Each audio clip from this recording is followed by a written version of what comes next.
Social media પર શરૂ થતી એક સામાન્ય ઓળખાણ અને પછી વિશ્વાસનો દુરુપયોગ. આવો ખતરનાક ટ્રેન્ડ હવે સગીરાઓ માટે મોટો ખતરો બની રહ્યો છે. ગીર સોમનાથ જિલ્લામાં બનેલી એક ચોંકાવનારી ઘટનાએ સમગ્ર પંથકને હચમચાવી દીધું છે. ટેકનોલોજી જ્યાં જીવન સરળ બનાવે છે, ત્યાં તેનો ખોટો ઉપયોગ સમાજ માટે ગંભીર પડકાર બની રહ્યો છે. ખાસ કરીને ઇન્સ્ટાગ્રામ જેવા પ્લેટફોર્મ પર અજાણ્યા લોકો સાથેની ઓળખાણ કેટલી જોખમી બની શકે છે, તેનું આ જીવંત ઉદાહરણ બની રહ્યો છે. શું છે સમગ્ર મામલો? આવો વિગતે વાત કરીએ આ અહેવાલમાં. નમસ્કાર, હું છું ચિરાગ વર્ષાબેન. આપ જોઈ રહ્યા છો સ્વમાન. ગીર સોમનાથ જિલ્લામાં સગીરાને લગતો ગંભીર ગુનો નોંધાતા પોલીસ તંત્ર તરત જ હરકતમાં આવ્યું હતું. વેરાવળ સિટી પોલીસ દ્વારા પોક્સો એક્ટ અને સંબંધિત કલમો હેઠળ ગુનો દાખલ કરવામાં આવ્યો છે.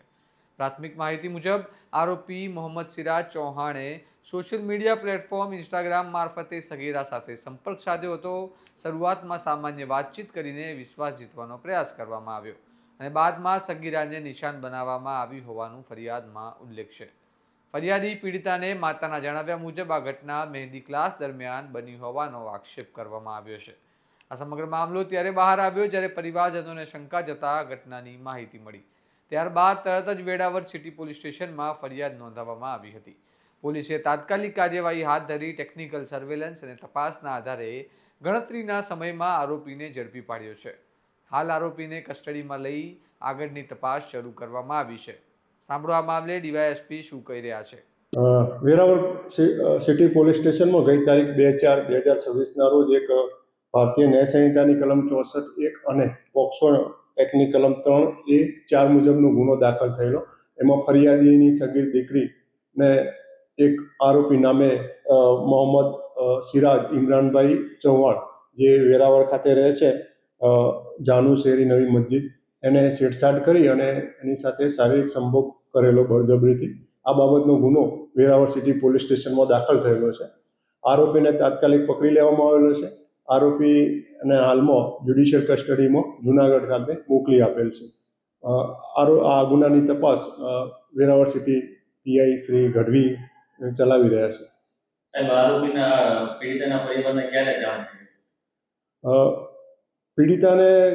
પીડિતા જે છે મહેંદી મૂકવાનું શીખવા માટે એની બેનપણીના ઘરે જતી હતી, ત્યારે આરોપીના સંપર્કમાં આવેલી ઇન્સ્ટાગ્રામ દ્વારા, અને એ દ્વારા આરોપી એના જે મહેંદી મૂકવા ગઈ હતી એના ઘરે જઈ અને એની સાથે બળજબરી કરી સંભોગ કરેલો. એની જાણ થતો તાત્કાલિક એના પરિવારના સભ્યોને જાણ થયેલી, એટલે ગુનો એના વાલીનો ફરિયાદ લઈને ગુનો દાખલ કરવામાં આવ્યો. આ બનાવ ફરી એકવાર ચેતવણી આપે છે કે સોશિયલ મીડિયા પર અજાણ્યા લોકોને સાથેનો સંપર્ક કરીને સગીરાઓ માટે તે કેટલું જોખમરૂપ બની શકે છે. માતા પિતાએ પણ પોતાના બાળકોના ઓનલાઈન વર્તન પર નજર રાખવી એટલી જ જરૂરી હાલના સમયમાં બની ગઈ છે. હવે જોવાનું રહ્યું કે તપાસમાં આગળ શું ખુલાસા થાય છે અને આ કેસમાં કાયદેસરની કાર્યવાહી કેટલા ઝડપથી આગળ વધે છે. પરંતુ હાલ માટે આ ઘટના સમગ્ર સમાજ માટે ચિંતા અને ચેતવણી બંને બની રહી છે. આ મામલે તમારું શું મંતવ્ય છે, અમને કમેન્ટમાં જણાવો અને આવા જ વિશ્લેષણાત્મક અહેવાલ માટે સ્વમાનની ચેનલને સબસ્ક્રાઇબ કરવાનું ભૂલતા નહીં. નમસ્કાર.